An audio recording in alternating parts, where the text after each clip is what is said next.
आ जाओ सर। लगातार गिरता जा रहा है। ऐसा लगता है कि सरकार इसके लिए बिल्कुल भी जागरूक नहीं है।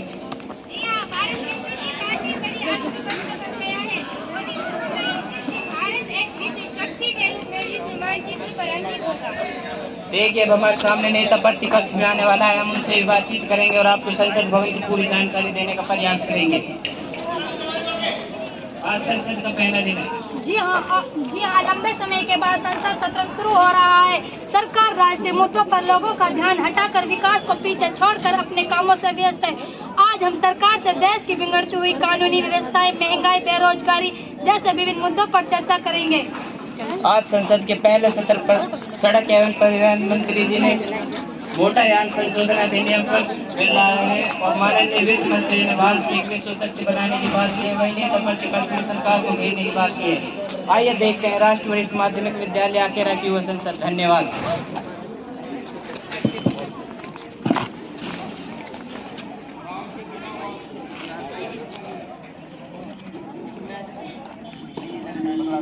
ब्राइटनेस ऑटोमेटिक बटन देखा इसे।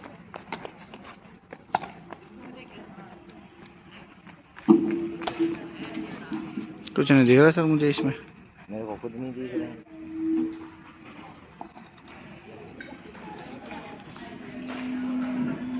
मैं सभी सभासदों व बाहर से आए हुए सभी मेहमानों का सदन में पधारने के लिए हार्दिक स्वागत करता हूं तथा आज की कार्यवाही शुरू करने की घोषणा करता हूं।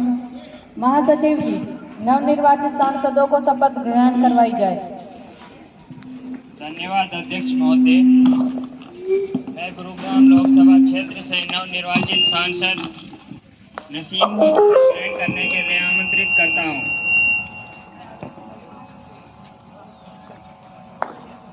महोदय, आप शपथ ग्रहण करेंगे या प्रतिज्ञा? महोदय, आप किस भाषा में शपथ ग्रहण करेंगे?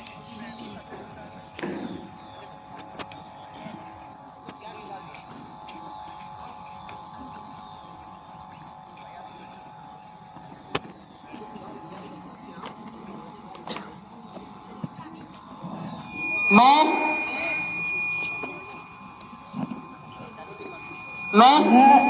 नसीम जो युवा संसद का सदस्य निर्वाचित हुआ हूँ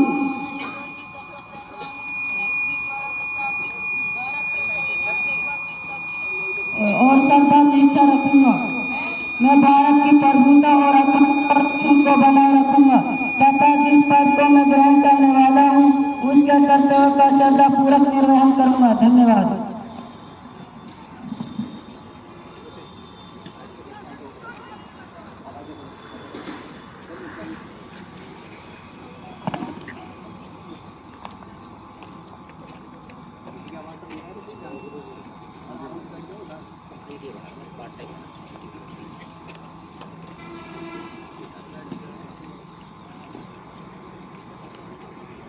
मैं कैराना लोकसभा क्षेत्र से नवनिर्वाचित सांसद शिफा को शपथ ग्रहण करने के लिए आमंत्रित करता हूं।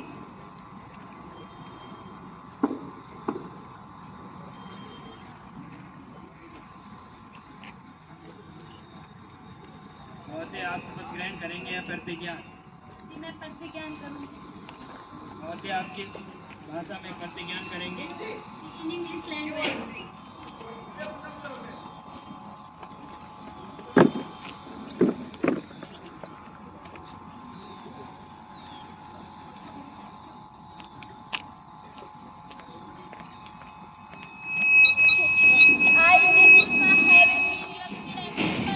Parliament solemnly affirm that will be true faith and allegiance to the Constitution of India as by law established, that I will uphold the sovereignty of India and that I will faithfully discharge the duty upon which I am about to enter.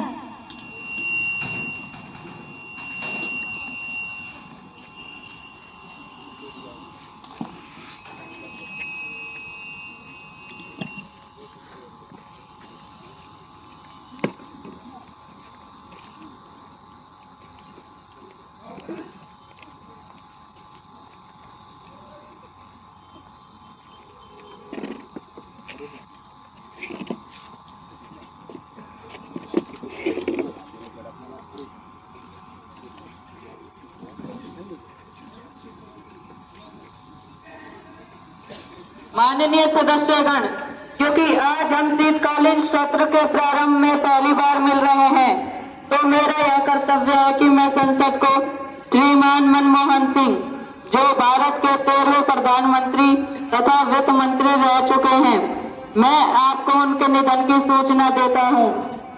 श्रीमान मनमोहन सिंह, जो भारतीय reserve bank के 15वें governor के रूप में अपनी सेवा दे चुके हैं, उनका निधन 92 वर्ष की उम्र में 26 दिसंबर 2024 को नई दिल्ली में हुआ।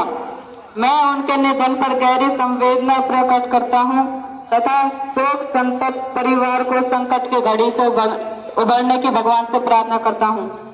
प्रधानमंत्री जी, आप अपने शब्दों में दिवंगत पूर्व प्रधानमंत्री श्रीमान मनमोहन सिंह को श्रद्धांजलि अर्पित करें।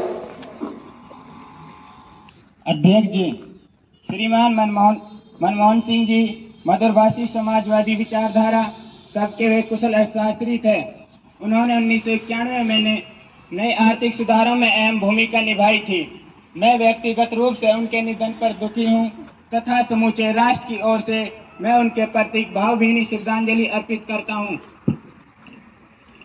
प्रतिपक्ष नेता, आप भी श्रद्धांजलि अर्पित करें। अध्यक्ष जी, मैं आप एवं सदन के नेता द्वारा दी गई श्रद्धांजलि में अपने आप को शामिल करते हुए कहती हूँ कि वे कर्मठ, नेकदिल, राष्ट्रीय भक्त के नेता थे। डॉक्टर मनमोहन सिंह 1991 में राज्यसभा के सदस्य रहे। 1998 2004 के विपक्षी नेता भी रहे। 2004 और 2009 में कांग्रेस पार्टी के ऐतिहासिक जीत के बाद प्रधानमंत्री का पद संभाला। मैं समूचे विपक्षी की ओर से उन्हें भावभीनी श्रद्धांजलि अर्पित करती हूँ। धन्यवाद। अब सभी सदस्यगण खड़े होकर 2 मिनट का मौन धारण करेंगे।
महासचिव जी, शोक संतप्त परिवार को शोक संदेश भेज दिया जाए।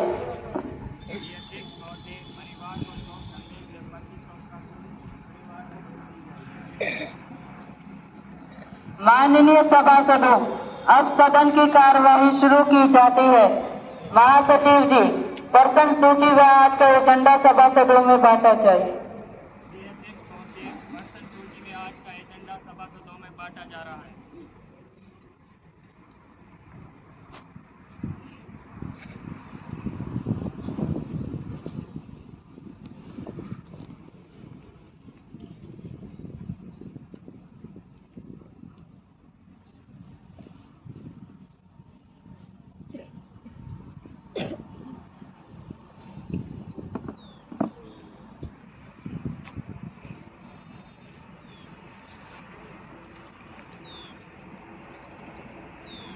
माननीय सभासदों, सदन की कार्यवाही आगे बढ़ने से पहले मैं प्रधानमंत्री जी से निवेदन करूंगा कि वो अपने नए मंत्रिमंडल के नए मंत्रियों का परिचय सदन से करवाएं।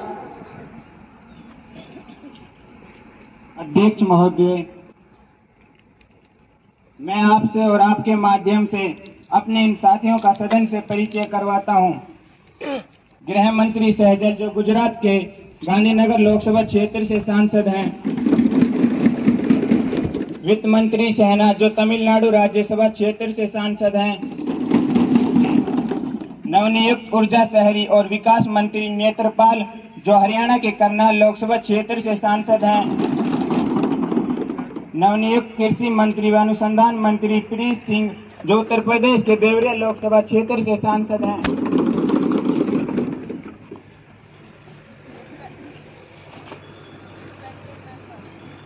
आज हमारे बीच मौजूद हैं इंडोनेशिया के विदेश मंत्री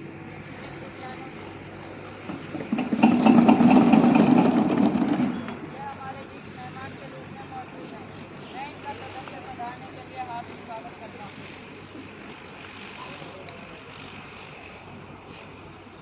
प्रश्न संख्या 101 लिल्साना अपना प्रश्न पेश करें।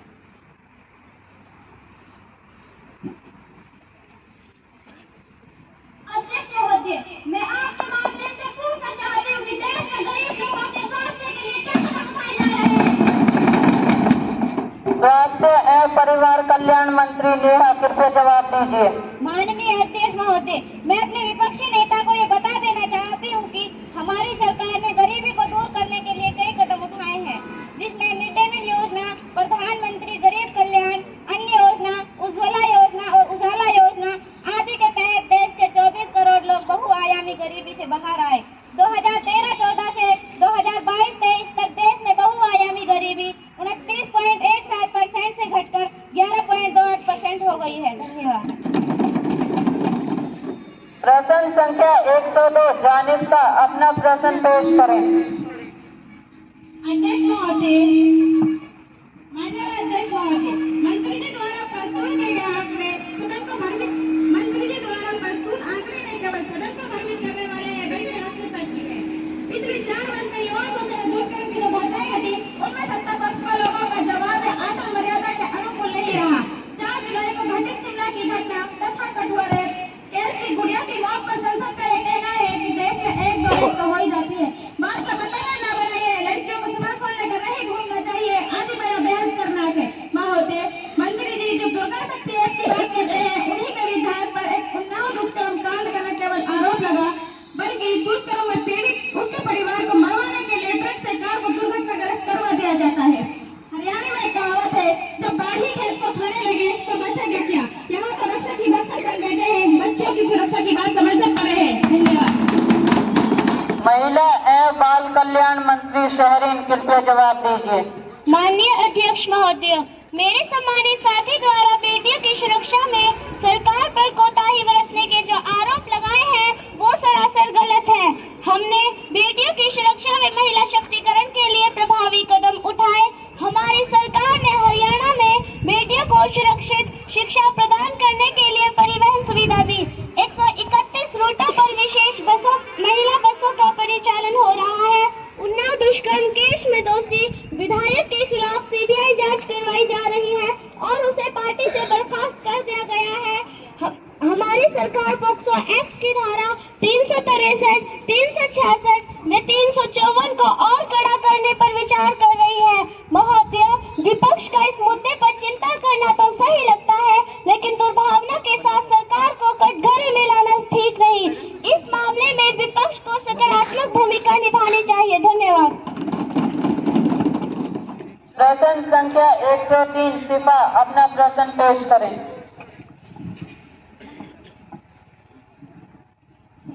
अध्यक्ष महोदय, मंत्री द्वारा पेश किए गए आंकड़े सिर्फ दीपा पोती है। पिछले वर्ष जितने भी कर्मचारी रिटायर हुए थे, उनकी पेंशन राशि 1250 रुपए तक बनी थी। क्या इतनी कम राशि में कोई व्यक्ति अपने 2 वक्त की रोटी तथा एसएमएस बीमारी को खर्च नहीं कर पाएगा? महोदय, सरकार की स्कीमों की वजह से पेंशन राशि नहीं निकल सकती। यहाँ तक कि एनपीएस के रखरखाव के लिए पेंशन खाते में जमा राशि पर 10.005% टैक्स कटेगा। तब सरकार कैसे कह सकती है हम कर्मचारी की हितों की चिंता करते हैं? श्रम एवं रोजगार मंत्री शालिया, जवाब दीजिए। माननीय अध्यक्ष जी, मेरे सम्मानित साथी द्वारा पेंशनधारी कर्मचारी की जो चिंता जाहिर की है, इसके संबंध में मैं बता देना चाहती हूँ कि टियर 2 में लगा पैसा पूरी तरह से सुरक्षित है। गत दिनों में मंत्री समूह की बैठक में में इस विषय पर विचार विमर्श किया गया था। हमने पेंशन भोगी ही नहीं बल्कि प्रत्येक व्यक्ति के लिए स्वास्थ्य कार्ड बनाकर लोगों के स्वास्थ्य संबंधित चिंताओं का निराकरण किया है। कर्मचारी द्वारा राशि के उनके संपूर्ण कार्यकाल में 2 बार 25% तक निकलवाया जा सकता है। इस संबंध में वित्त विशेषज्ञों से राय भी मांगी जा रही है ताकि कर्मचारी हितों पर कोई आंच न आए। धन्यवाद।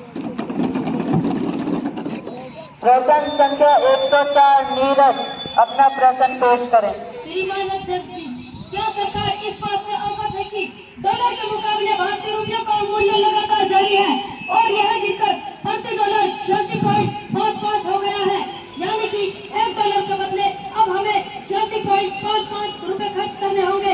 इस बेलगाम अवमूल्यन का कारण क्या है और सरकार रुपयों का अवमूल्यन को रोकने के लिए कौन कौन से कदम उठा रही है? वित्त मंत्री सहनाज कृपया जवाब दीजिए। अध्यक्ष जी, सरकार को यह जानकारी है कि डॉलर के मुकाबले भारतीय रुपए का अवमूल्यन हो रहा है। इसका प्रमुख कारण सोने के आयात में तीव्र वृद्धि है, जिसके कारण चालू खाते का घाटा अधिक बढ़ गया है। अध्यक्ष जी, मैं इस सदन को यह सूचित करना चाहती हूँ कि भले ही डॉलर के मुकाबले में भारतीय रुपए 86.55 हो गया है, परंतु इस अवमूल्यन को रोकने के लिए सरकार एवं आरबीआई ने कई कदम उठाए हैं। आरबीआई ने 300,000 के बॉन्ड बेचने का निर्णय लिया है, जिससे बाजार की तरलता को सोखा जा सके। आरबीआई ने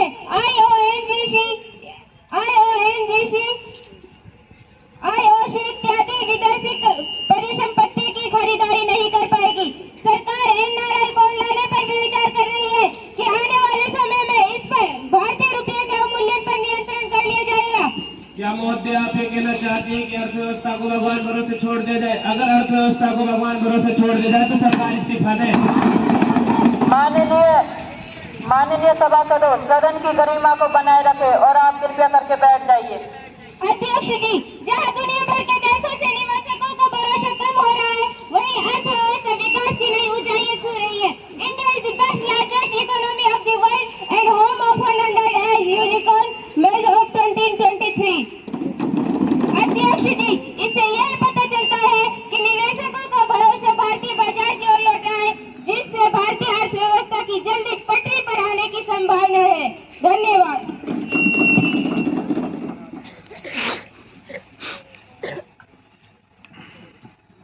प्रश्न संख्या 105 साहिब अपना प्रश्न पेश करें।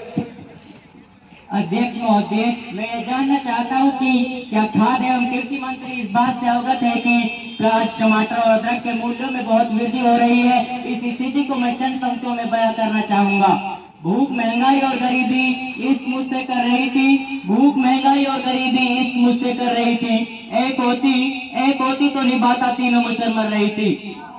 सरकार प्याज, टमाटर और अदरक की मूल्य वृद्धि को रोकने के लिए क्या विचार कर रही है? क्या सरकार इसके निर्यात पर रोक लगाने का विचार कर रही है? धन्यवाद।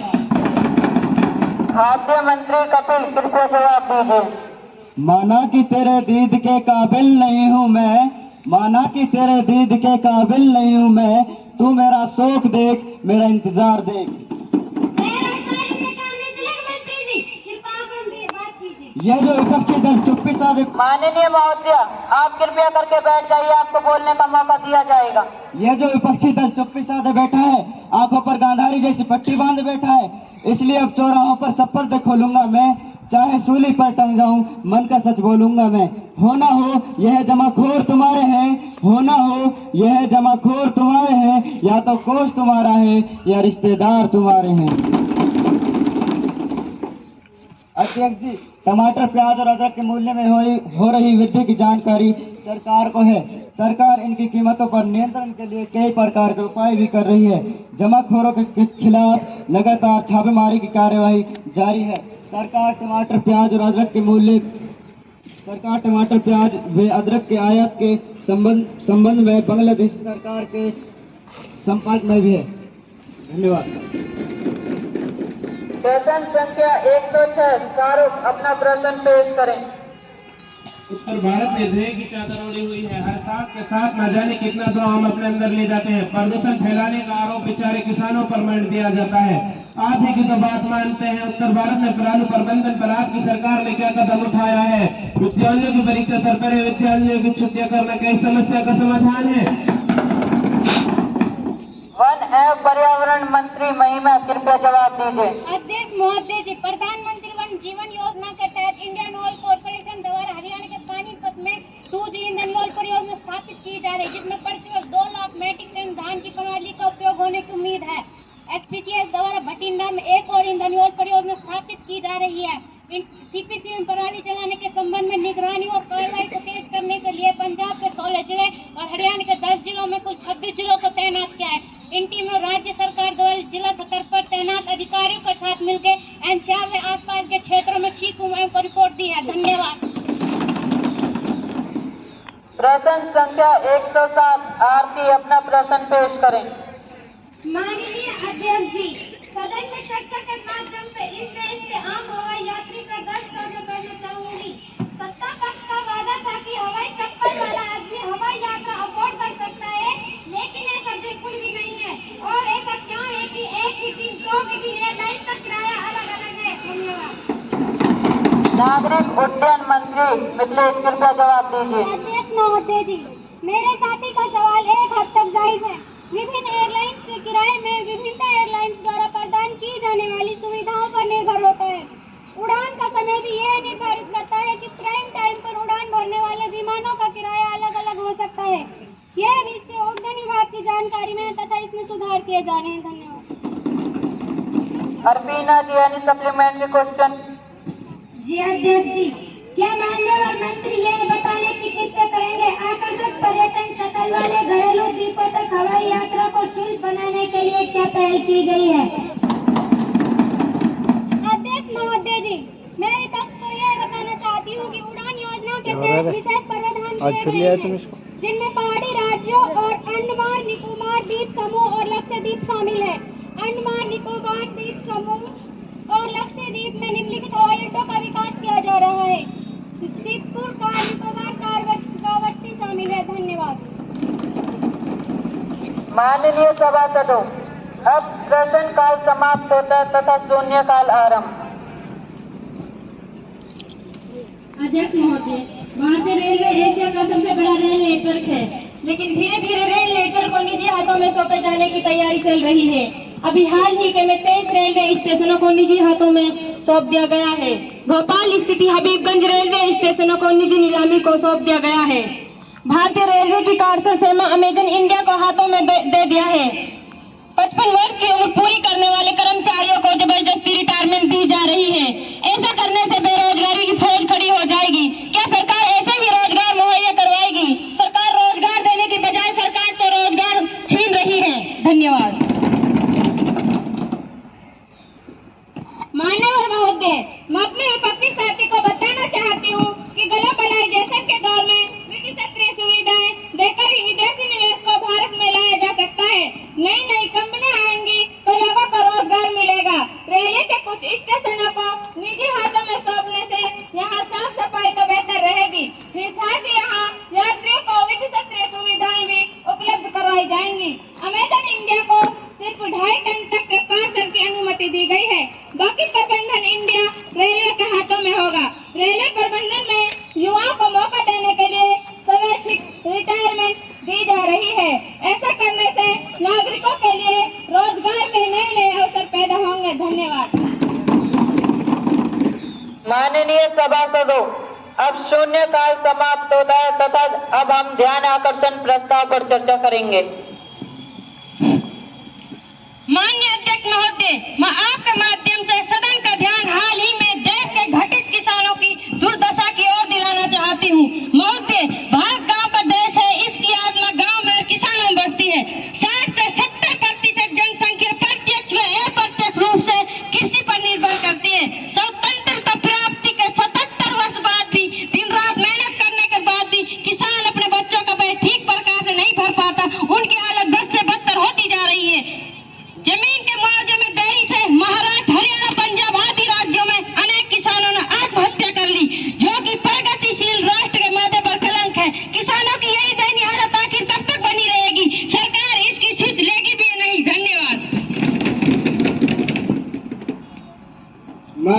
अध्यक्ष जी, देश में जिस प्रकार से किसानों की आत्महत्या का बढ़ना चिंता का विषय तो है, लेकिन ऐसा नहीं कि हमारी सरकार किसानों की समस्या का ध्यान ही न रख रही हो।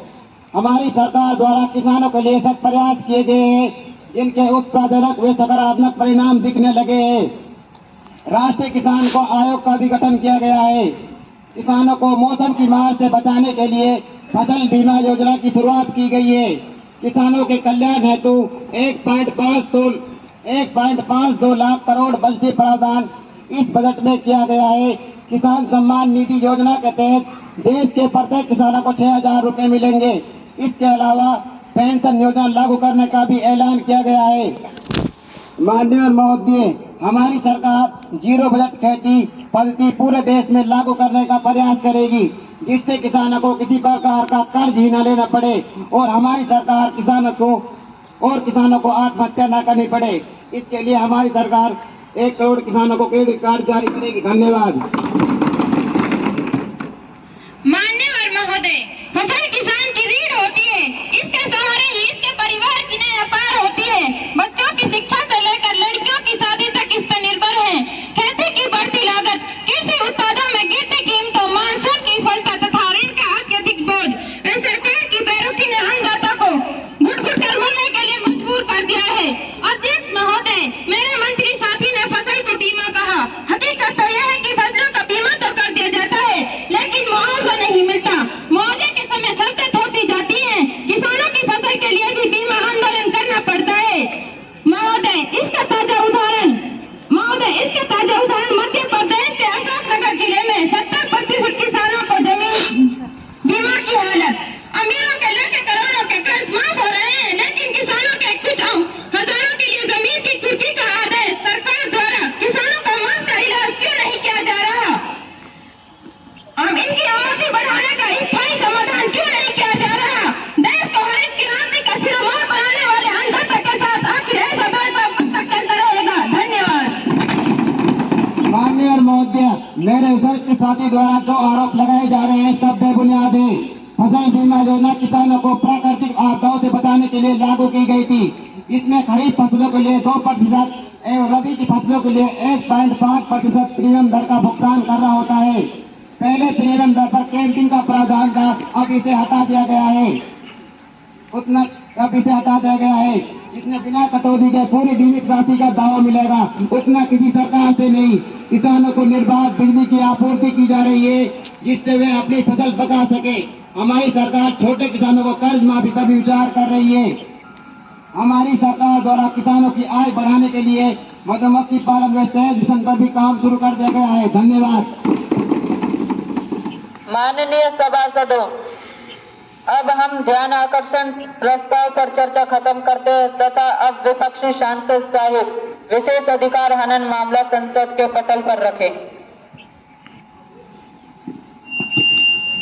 अध्यक्ष महोदय, आज सुबह जब मैं सदन की कार्रवाई में भाग लेने के लिए आ रहा था तो नूह चौक पर पुलिस ने मेरी गाड़ी को रोक लिया, जबकि मेरी गाड़ी पर वीआईपी लेबल भी लगा था। मैंने अपना उन्हें पहचान पत्र भी दिखाया, लेकिन उन्होंने मुझे घंटों तक रोके रखा। यह एक पदक विशेष अधिकार के हनन का मामला बनता है। अध्यक्ष महोदय, इसके लिए सरकार को कड़े निर्देश दिए जाए। धन्यवाद।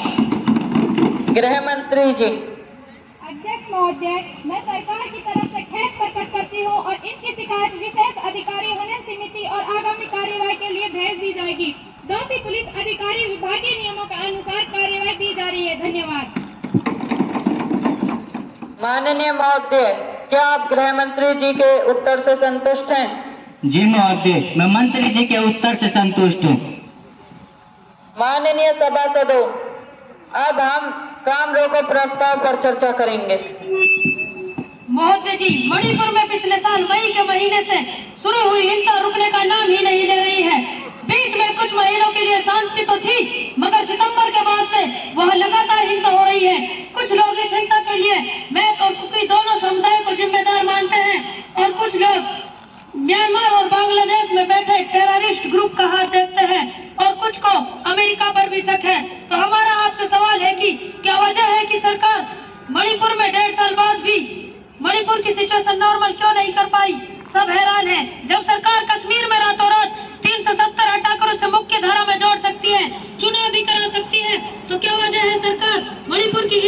लागू क्यों नहीं कर पा रही, जबकि राज्य में 75,000 सैनिक भी तैनात हैं? धन्यवाद।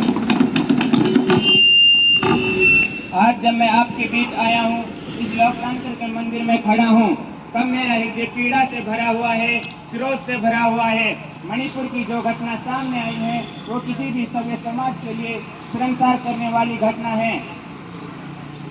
पाप करने वाले, गुनाह करने वाले कितने हैं वो अपनी जगह पर हैं, लेकिन बेइज्जती पूरे देश की हो रही है। 1 से 4 करोड़ देशवासियों को शर्मसार होना पड़ रहा है। महंत जी, मणिपुर हिंसा को 1.5 साल हो गया है। मणिपुर हिंदुस्तान का ही एक अंग है, मगर प्रधानमंत्री आज तक मणिपुर नहीं गए। होम मिनिस्टर को अपना काम करना चाहिए, मगर किसी न किसी कारण होम मिनिस्टर अपने काम में रुचि नहीं ले रहे। महोदय जी, इस विषय को लेकर आपके आरोप निराधार है और गलत है। मैं आपको बता दूं कि पिछले 10 सालों में नॉर्थ ईस्ट में हर क्षेत्र में तेजी से विकास हुआ है। आज भी मणिपुर की हिंसा को रोकने के लिए CAPF की 124 कंपनियों को तैनात किया गया है। अतिरिक्त सुरक्षा बल को भी तैनात किया गया है। तुरंत हेलीकॉप्टर में ड्रोन को तैनात किया गया। आवश्यक वस्तु आपूर्ति सुनिश्चित की गई है। आप भूल गए कि आपके शासनकाल में भड़की हुई हिंसा कई वर्ष तक चली थी। रही बात मणिपुर जाने की, तो मैं खुद 26 मई से 1 जून तक मणिपुर प्रभावित क्षेत्र के दौरे पर रही थी और आप भी मणिपुर गए थे। आपसे कहा गया था कि आप हवाई जहाज से चले जाइए। आपने कहा था कि मैं रोड से जाऊंगा। आप वहां गए थे, वहां की हिंसा लाइव कराकर ऑल इंडिया को दिखाया। इस तरह की राजनीति इस विस्मत परिस्थिति में मत कीजिए। धन्यवाद। उग्रवादियों ने मणिपुर में हिंदुस्तान की हत्या की है। इन्होंने मणिपुर को नहीं, हिंदुस्तान को मणिपुर में मारा है। मणिपुर विभाजन नहीं है, मेरे देश का अंग है। इसकी रक्षा के लिए सरकार हर संभव प्रयास कर रही है। रिस्पेक्टेड मेंबर, जो मणिपुर हिंसा पर चर्चा चाहते हैं से यस, अब जो चर्चा नहीं चाहते से नो। ना कहने वालों का बहुमत है, ना कहने वालों का बहुमत है, ना कहने वालों का बहुमत है। अतः काम रोको प्रस्ताव पर चर्चा अस्वीकार की जाती है। माननीय सभासदों, अब सदन में कानून संबंधी कार्य शुरू होता है। माननीय सड़क एवं परिवहन मंत्री जी विधेयक का पुनः स्थापन करेंगे। माननीय, मैं मोटरयान संशोधन विधेयक को पुनः स्थापित करने की अनुमति चाहती हूँ। प्रश्न यह है कि इस बिल पर सीधी चर्चा की जाए या इसे स्थायी समिति को सौंप दिया जाए। माननीय सभासदों, इस बिल पर सीधी चर्चा की अनुमति दी जाती है। महोदय, मैं विधेयक पुनः स्थापित करती हूँ। अध्यक्ष महोदय, मेरे द्वारा पुनः स्थापित किए जाने वाले विधेयक का शीर्षक है मोटरयान कानून संशोधन विधेयक है। 76 पक्ष वाले इस विधेयक में कुल 223 धाराएं हैं, जो सभी आवश्यक परिवहन नियमों के प्रावधानों की विस्तार से व्याख्या करती है। देश का ये कानून 14 अक्टूबर 1988 को बना, जो काफी पुराना हो चुका है। देश में कई वर्षों से यह जरूरत हो रही थी कि मोटरयान कानून में बदलाव लाया जाए। नए विधेयक में न केवल भारी जुर्माने का प्रावधान किया है, बल्कि सड़क दुर्घटनाओं में मौत पर न्यूनतम मुआवजा भी 25,000 से बढ़ाकर 2.5 लाख कर दिया है। यह विधेयक सड़कों को सुरक्षित बनाने और लाखों निर्दोष लोगों की जान बचाने की दिशा में ऐतिहासिक कदम उठाया है। इस विधेयक पर पूर्ण विश्वास है कि इस सदन का प्रत्येक सदस्य, चाहे वह किसी भी दल का हो, इन्हें अपना पूर्ण समर्थन देगा। माननीय सभासदों, इस विधेयक का प्रथम वाचन समाप्त होता है तथा द्वितीय वाचन कल सुबह 11 बजे होगा। तब तक के लिए सदन की कार्यवाही स्थगित की जाती है।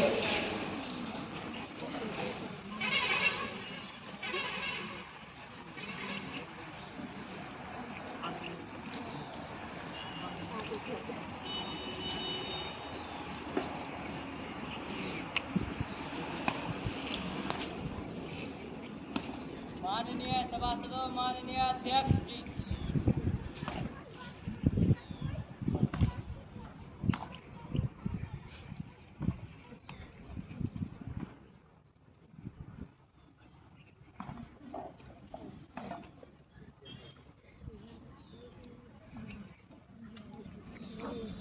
मैं सभी सभासदों व बाहर से आए हुए सभी मेहमानों का सदन में पधारने के लिए हार्दिक स्वागत करता हूं तथा आज की कार्यवाही शुरू करने की घोषणा करता हूं।